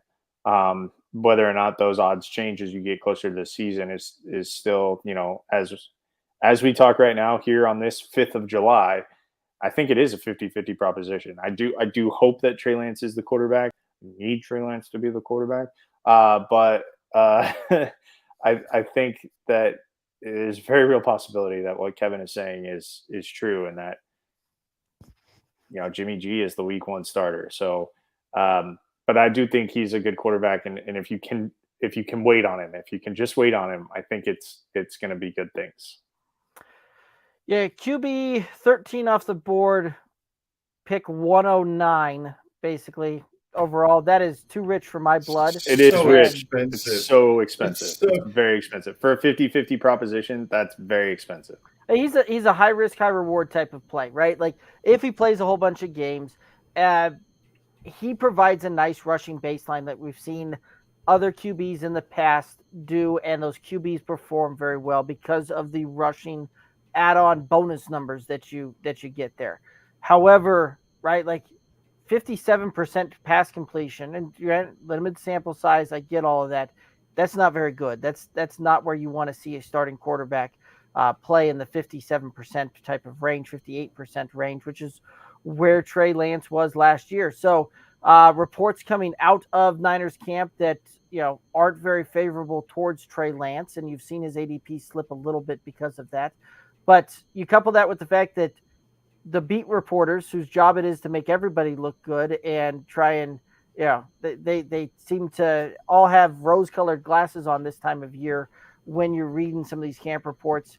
For the reports to be, not even dancing in the gray that it wasn't great. And the fact that low completion percentage and Jimmy G still there, I'm out on Trey Lance on this one. We'll wait and see. I'm in the same boat Kevin just said. I'll let it ride, and somebody else can play that one and either be very happy, but I think they'll most likely be disappointed. Any other thoughts on Trey Lance or the San Francisco 49ers? I will add one more thing about the Niners. Their defense, don't let them slip away. The defense is going to be good, and their first 2 weeks are at Seattle and Chicago, right? Yeah. Could be easy pickings there for the first couple of weeks of the season. Absolutely. All righty, let's go ahead and head on into the New England Patriots, who also finished 10-7 last year, 52% pass, 48% run. They ranked 6th in total points for, 15th in total yards for. Head coach Bill Belichick, and no offensive coordinator named as of yet. We'll go ahead and head straight into the running back room. Damien Harris finished RB13 last year, 202 rush attempts, 929 yards, 15 touchdowns, 18 receptions, 20 targets, 132 yards, 0 touchdowns through the air. Thoughts on Damien Harris? Damien Harris is another one of those guys who, if you're going with that zero RB approach, he's a guy that you at least have to look at, right? Traditionally, we tell you, beware of the Patriots running back room. But I thought Damien Harris did a nice job. Derek, I know you had him last year, and you were really happy with, your ability to stick him in that flex position and to get some consistency out of that. And I think part of it was he found a good running mate. I know we're going to talk about Stevenson here in just a second, but as far as Damien Harris goes, I am less weary of Damien Harris than I have been in a Patriots running back in a long time. Now, I don't know if that's a ringing endorsement necessarily, but the kid did a great job. He did a really good job fighting after contact. He was able to catch balls out of the backfield. Even in that kind of series on or two on and two off or whatever rotation that they're working. It seemed to work for him. And that Patriots offensive line, as patchwork as it always seems, they came together and they did a good job. They kept Mac Jones upright. They were able to make holes for Damien Harris and Rhamondre Stevenson. So is he high up on my list? No, not necessarily. But depending on how the board is falling, would I take him as a third running back? Possibly. I mean, I don't know that he's my first choice, but I think that there's I guess I shouldn't say I think. There is a really good chance that I will take a couple seconds or a couple minutes leading up to my pick to see if that's really the decision I want to make to go with my team this year.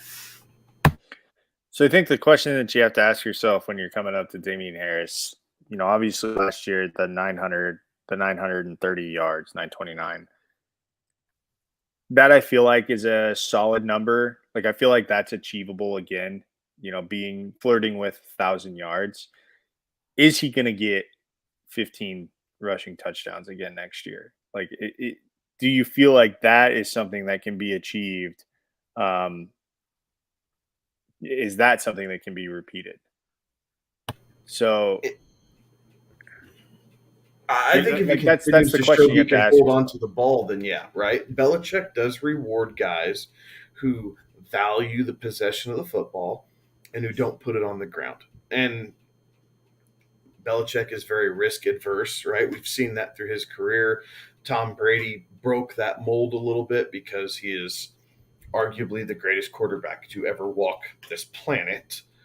But given a choice, Belichick wants to run the ball. He does not necessarily want to air it out 35, 40 times a game. He's happy with two running backs that can each have 17 carries, and you shorten the game, you put it on the defense. So 14, maybe not, but I could see 10 to 12 and be able to make up for it that way, if that answers your question.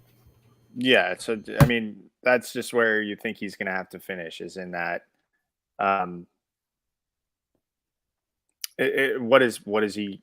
What is that touchdown number going to be? Because it feels like the rushing attempts and the yards, that's going to be that feels like that can be replicated. Will the touchdowns be replicated? And that's the question you have to ask. I think Damien Harris is a fine pick. He's a fine pick for where he's going. Again, it's the New England offense, and you have to be mindful of that. But you're right, Kevin, and with the younger quarterback, right, with Mac Jones there at quarterback, it's a run first team. It's a run the ball, shorten the game, get your defense out there to make a stop. That's how Bill Belichick wants to win football games. So I'm okay with Damien Harris. He's definitely somebody that I will consider at the right spot. I'm not just gonna shoo him away because it's a Patriots running back and you don't know which one's gonna go off each week. He is, to me, the safest bet in that running back room. Yeah, Damien Harris last year definitely, I loved being able to pick him up late into the drafts, right? I think in our home league I got him in the 7th or the 8th round, something like that. It was late, but he was a guy that definitely outkicked his coverage, so to speak, when it comes to the running back position, right? Finished RB 13. Now, here's kind of an interesting parallel, right? Like, it's interesting to see how many folks are kind of out on Damien Harris and how many folks are in for Javonte Williams on that one, who both running backs have very similar situations that they're kind of coming back to. Both of them had very, very similar statistical outputs last year. Both of them right around 200 yards rushing. Both of them right around 200 attempts and 900 yards rushing the ball. The big difference was the 10 touchdowns there. And Damien Harris, who the Patriots last year were 7th in total points for. Like, they put up an absolute monster when it came to total points for the team. And I don't know that that's going to change much. I think that they're going to, again, they're going to play behind that defense. They're going to be efficient there. They're going to come out. They're going to score points on that one. And Bill Belichick, to Kevin's point, does love to run the ball. Last year, Damien Harris inside the 5 zone saw 16 rush attempts inside the 5 zone, 9 of those turning into touchdowns. And he saw 30 attempts inside the 10, 11 of those 14 touchdowns that he scored coming from 10-yard and in rush attempts. So this wasn't a guy that was having to break monster runs to get into the end zone rushing the ball. The Patriots are going to get down into the red zone. They're going to ground, they're going to pound, and they're going to just put the ball in on the ground if they can. And so I like Damien Harris from that aspect. He tends to kind of be that 1-2 thumper running down there and just puts the ball in the end zone, has the nose for the end zone. So I like him. I do kind of think that draft position may be a little bit rich right now at RB 25. And just kind of where you're talking about putting him at the end of the 6th round there.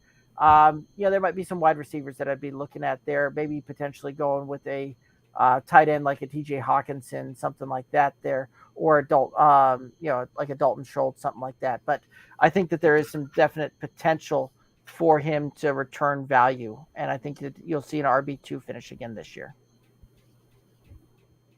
Any other thoughts on Damien?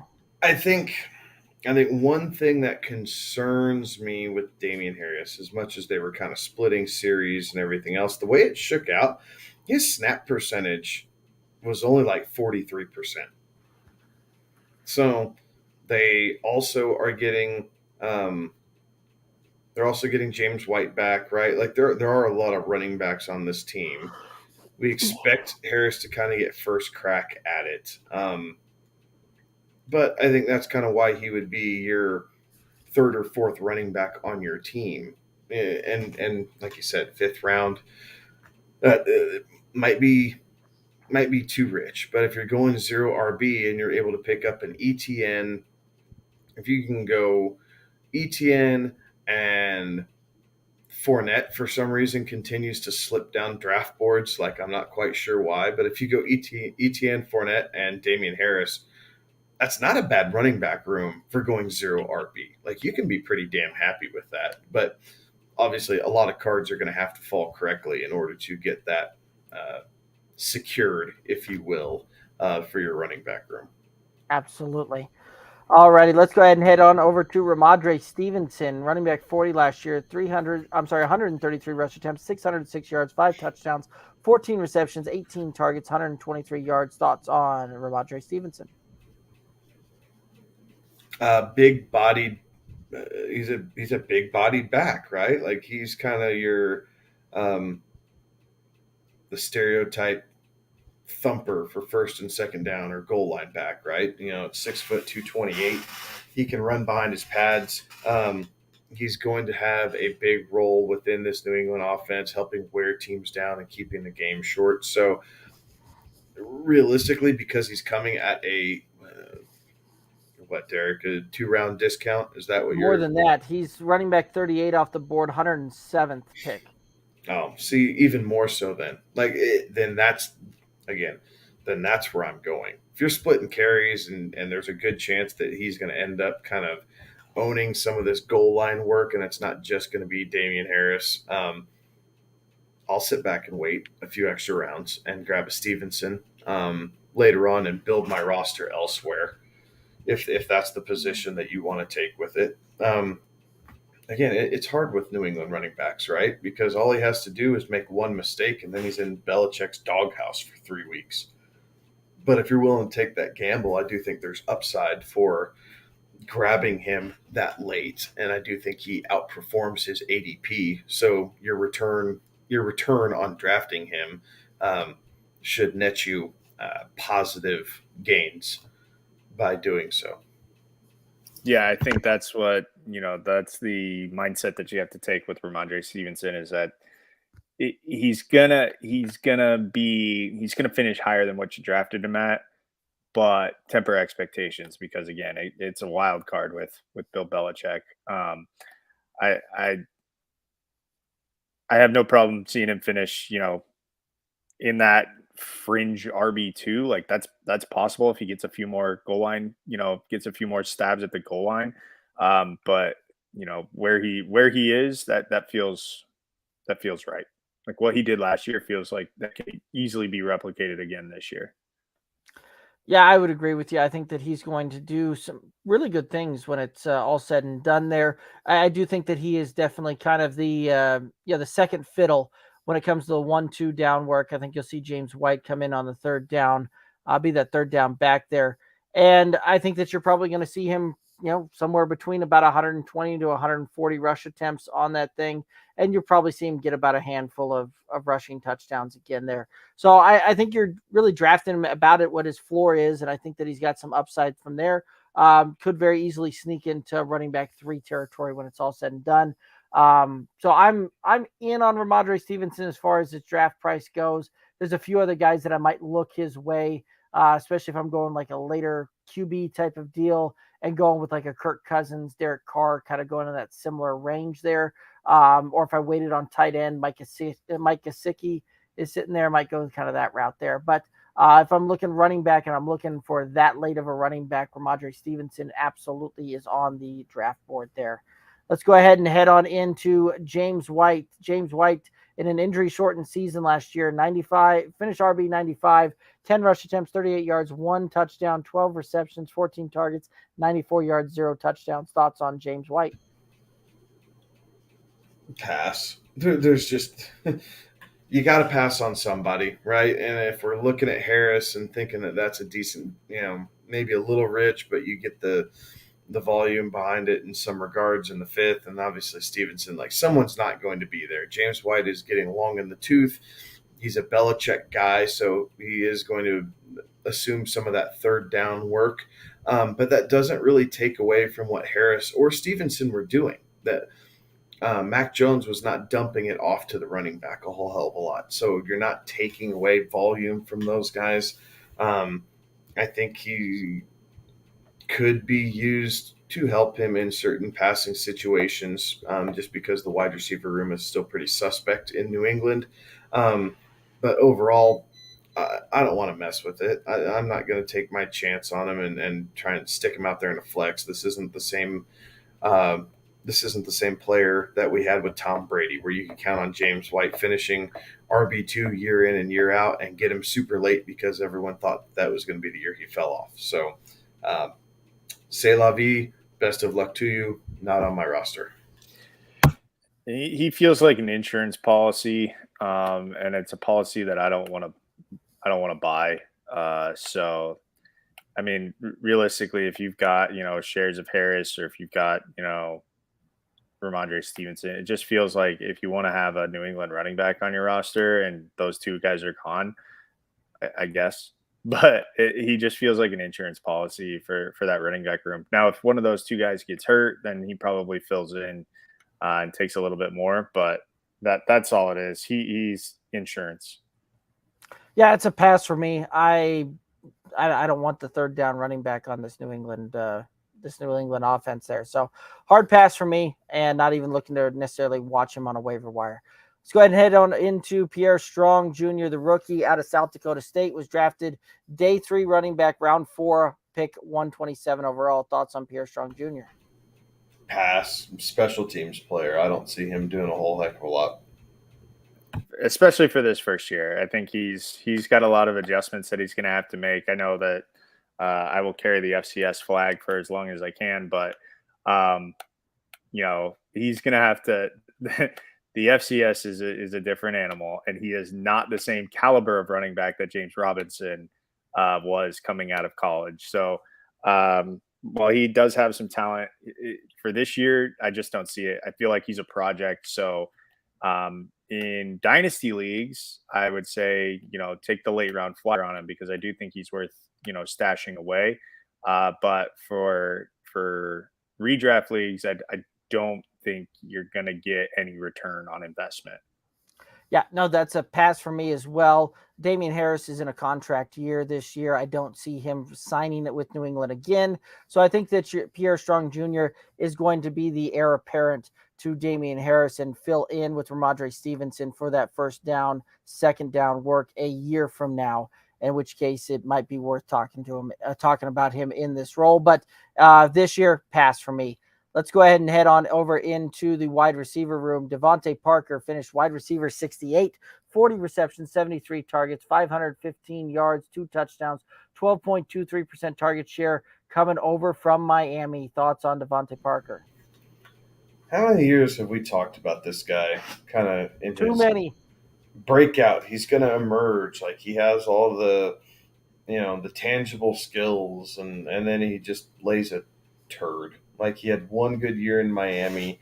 I'm not really willing to go there. Like, I think that they do a good job spreading the ball around in New England. They're not hyper-focused into having a true, like, alpha number 1 receiver. It's every man do your job, get open, and we'll find you. We'll find you that way.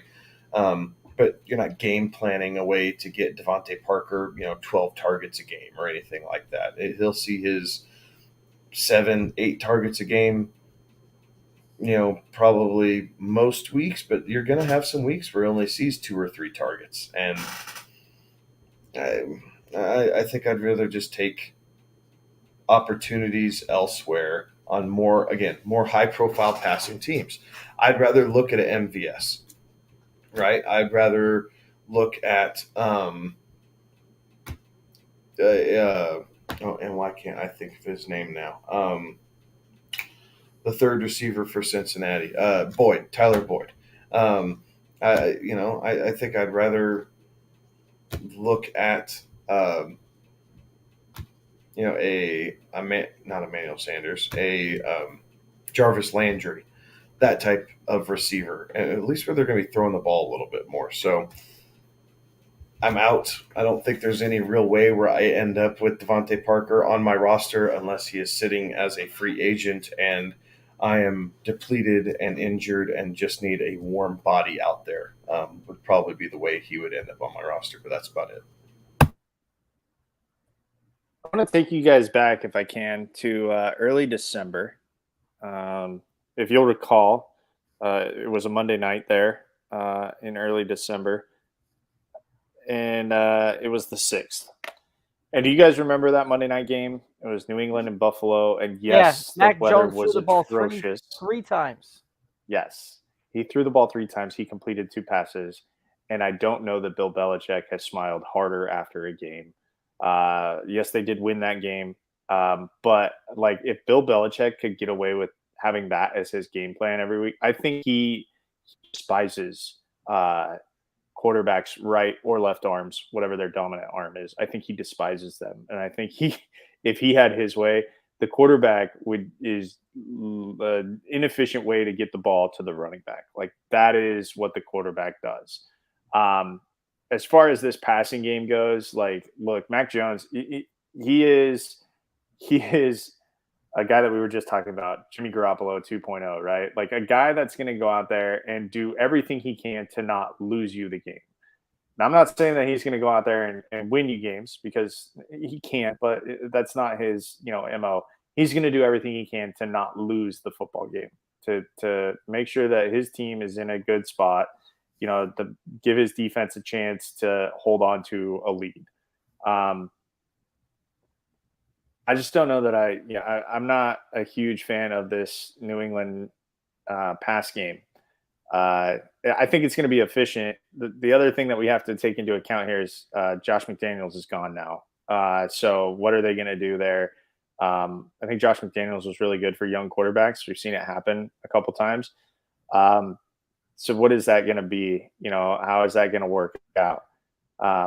I think that's a really big wild card that we have to take into account this year is who's going to be calling those plays, because Bill's not going to be doing it. Like that's not going to happen. And the day that Bill does start calling the plays on offense, buy a coat because hell has frozen over. Don't worry, they've brought in Joe Judge as a offensive special assistant type of coach here. So Oh, joy! What a fantastic hire that was. I'm actually. This is going to be really easy because I'm going to be out on like all of the New England pass catchers. I'm steering clear of that, so we can make this. You won't need to come back to me until we get back to quarterback, because while I do think that Mac has a decent year, I think it gets spread around too much. That it's not going to be beneficial fantasy wise. I do think there might be some good best ball plays in there because a guy might go off. They might have a week where they really do want to throw the football around, but I'm out.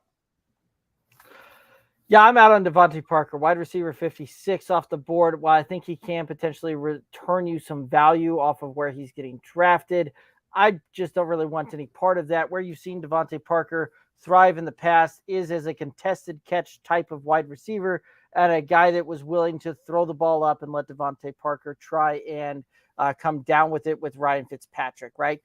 Mac Jones, Ryan Fitzpatrick approach the game very differently. They play the game very differently, and the offenses are set up completely differently there as well, to the point where DeVante Parker came out, was drafted with early capital, and I just don't see him, really living up to that potential that he was drafted in the first round on all those years ago. So DeVante Parker, I'm going to be out on him on my fantasy football roster for 2022. Let's go ahead and move on into Jakobi Meyers. Jakobi Meyers, wide receiver 33, 83 receptions, 126 targets, 866 yards, 2 touchdowns, 24.09% of the target share. Thoughts on Jakobi Meyers?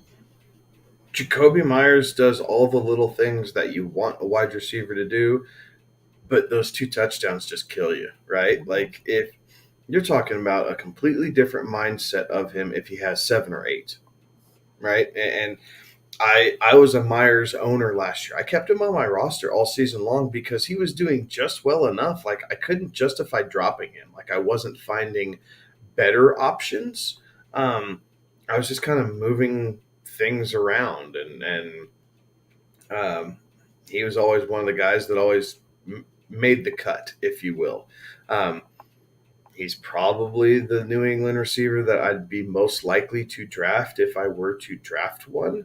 But I also think that I would probably look elsewhere for maybe a higher ceiling type player, right? A little bit more boom bust, if you will, than what Jakobi Meyers can offer. But I like the kid. I think he's been getting better each and every year.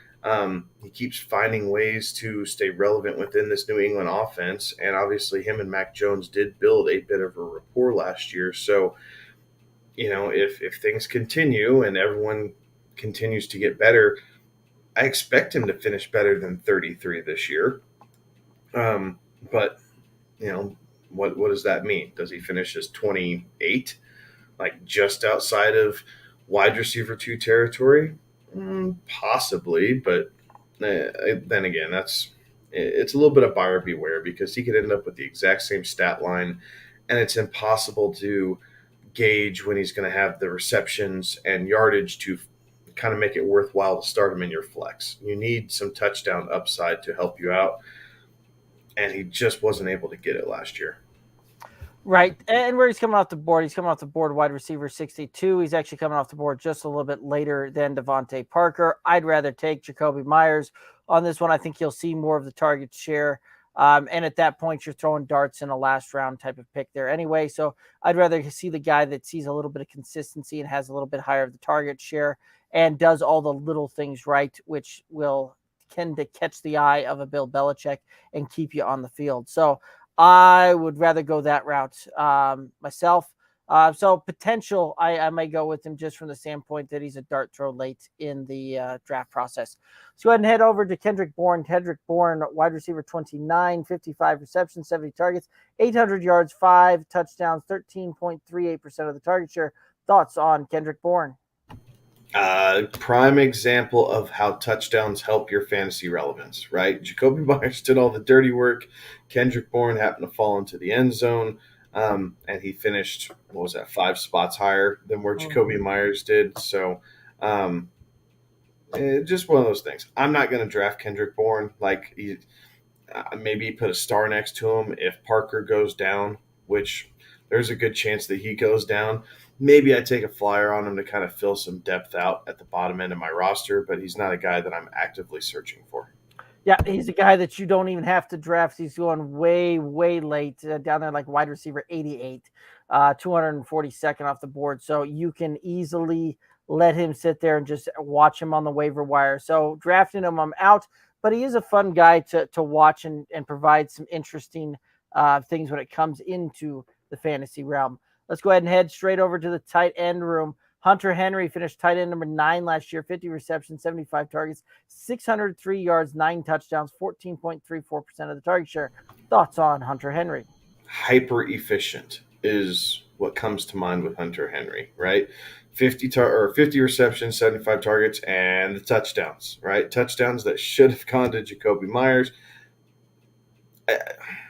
I think he finishes in about the same spot. I do think that maybe we see a little bit of a touchdown regression, but I think Mac Jones actually airs it out a bit more. And we'll talk about Jones when we get to him here in just a second. But I see Hunter Henry as a top 10 tight end. Maybe he gets there slightly differently than how he did in 2021, but I think the final result is just about the same. Yeah, I think you're probably right? When you look at it, Hunter Henry's, you can pretty much slate him in there for between 50 and 60 receptions, 600, just over 600 yards, and usually about 6 to, last year was a bit of an outlier, but he has gotten up there in that 8-9 range before. But you can slot him in there right around, between about 5 and 8 touchdowns pretty consistently every year. That's just who he is year in, year out. 50 to 60 receptions, 600 yards, 5 to 8 touchdowns, which will keep him in that back half of tight end 1 territory. He's coming off the board right now at tight end 17. I do think that there's some value that he'll return for you in that one. It's not going to be consistent. It just isn't going to be with these New England pass catching weapons. So you'll need to look somewhere else, but he is certainly a guy that you can stream coming off the board there. Amazing best ball tight end. Yes, absolutely. But yeah, so I like that one. Let's go ahead and move on over into the next tight end, Jonnu Smith, tight end 34 last year, 28 receptions, 45 targets, 294 yards, 1 touchdown, 8.6% of the target share. Thoughts on Jonnu Smith? A little bit of a disappointment, right? We thought that he was going to we thought he was going to be a little bit more involved in the passing game. Maybe that comes this year. Like Jonnu's been heaping tons of praise on Mac Jones this offseason. So I think he's trying to get in his good graces and maybe grease his pockets a little bit to, toss a couple more balls his way. But he is a tremendous run blocker. And when Belichick likes to run the ball as much as he does, just offensive philosophy, you're going to keep a tight end in line. And Jonnu is the better run blocker between the two. So more often than not, you do miss out on routes run because the run blocking element is a strength of his, whereas Hunter Henry's serviceable, but he's not an elite run blocking tight end. Jonnu Smith is borderline elite when it comes to playing in the run game. Yeah, you're not kidding. And that's one of the things there too, that at least with Jonnu, it's going to keep him on the field when they get down inside the red zone. Unfortunately, New England just loves to run the ball, like we've stated earlier when we were talking about the running back room. They really pound the ball once they start getting inside the 5 zone there. So I don't know that that's going to change Jonnu Smith's trajectory a whole bunch. He's coming off the board at tight end 36 overall on the tight end. So I think that he probably returns some value because you're drafting him at his basement floor type of thing. And it's there, but even if I'm going late tight end, I'm streaming tight end, he's gonna have a hard time finding his way into my lineup, just how that New England offense is set up and how it's going to run. So tremendous talent, does lots of really good things, especially in an actual NFL game, but for fantasy purposes, he will not be on my roster. Let's go ahead and head to the quarterback room. Mac Jones finished quarterback 18 last year, 352 completions, 521 yards, 67.8% completion percentage, 3,801 yards, 22 touchdowns, 13 interceptions, 44 rush attempts, 129 yards on the ground, 0 TDs. Thoughts on Mac Jones? I think we see a good amount of progression on Mac Jones' side. Like I think the touchdowns come up. I think we could see him go up to 26, maybe 27 touchdowns this season. I think the interceptions come down a little bit. Maybe we're sitting around 10, something like that. The efficiency was good to begin with at 67.5, but I think he creeps up into that 69, 70% completion percentage. Like he is a game manager. The game will continue to slow down for him now that he's kind of had a full season under his belt to get used to the NFL game. We've seen him play very well and hyper efficient. Was it the Tampa Bay game or the Cowboys game where he was just crazy efficient, right? And it was little passes, but it was just enough to keep the defense on its heels. It kept the Patriots offense on and the clock moving, that type of thing.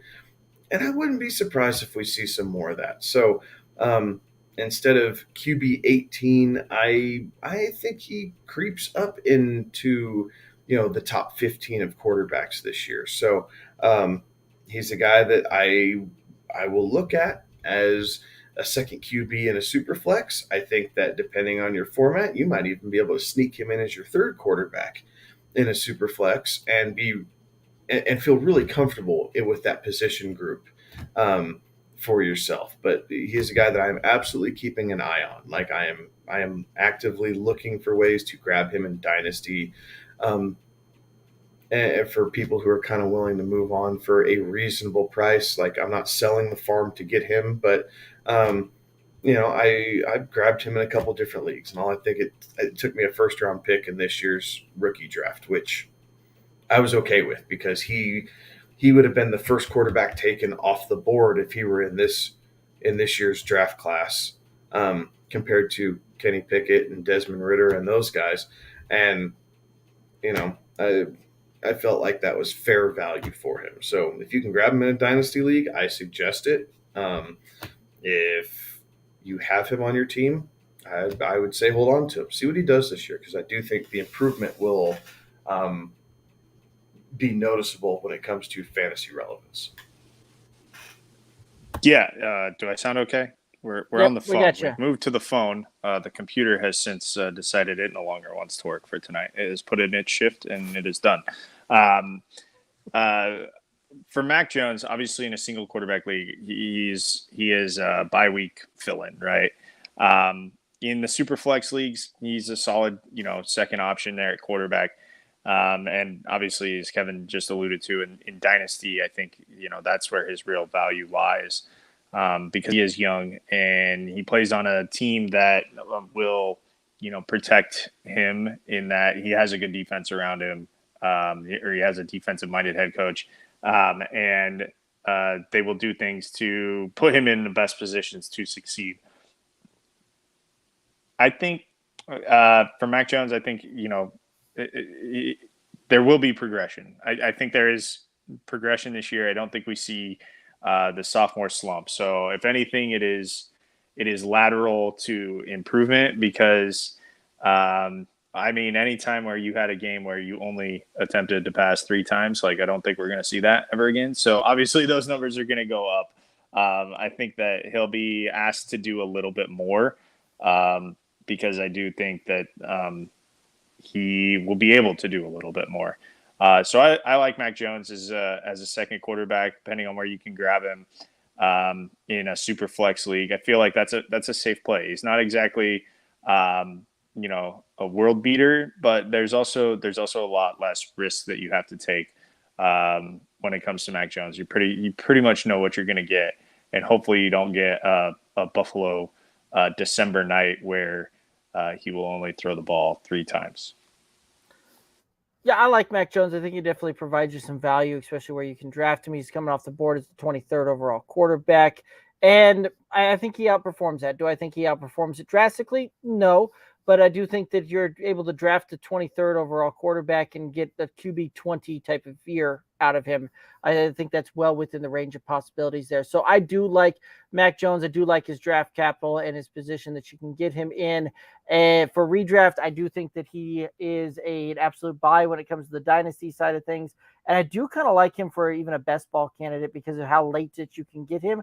And he will have a couple of games out there where he'll flash a little bit here and there. And so I kind of like those ones. But overall, I'm going to be in on Mac Jones. Any other thoughts on Mac Jones or the New England Patriots?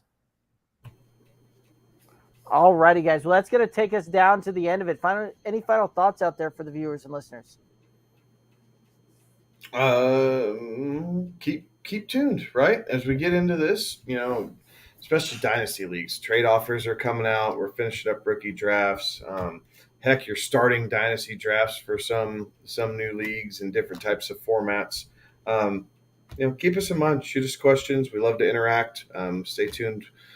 All the socials, right? Twitter, Facebook, Instagram. I'm missing one. TikTok, yes. Not to mention our website. Everything's at Good Old Boys FF. So, ciao. Have a good week. Yeah, appreciate you guys dealing as I deal with my technical difficulties. That's the weirdest thing ever. It just kicked me off, wouldn't let me back in. Appreciate you letting me deal with those, and you guys keeping the ship rolling there. I will say this is the time of the year where you do start to turn your attention more to NFL, as those other sports are down, as we started at the top of the show with. Those other sports are kind of done with now, so it is NFL time, and the training camps, they'll be here before you know it.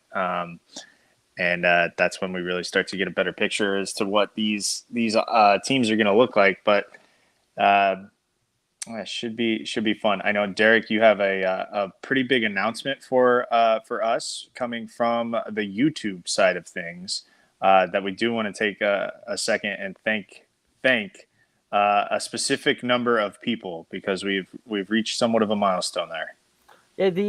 For all 400 plus of you that are now YouTube subscribers, we do very much appreciate that.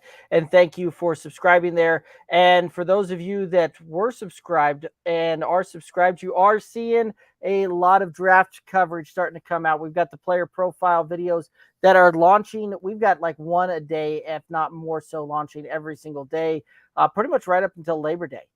So make sure that you're subscribed there. You're getting all the latest notifications. You can see the individual bite-sized videos of our thoughts around a specific player. Should you draft him? Should you not draft him? All of that kind of good stuff. So head over to the YouTube's The Good Old Boys Fantasy Football Podcast YouTube channel. Click the subscribe button. All that good stuff. That's going to do it for us. For Kevin and Alex, I'm Derek. Have a good one. Be safe.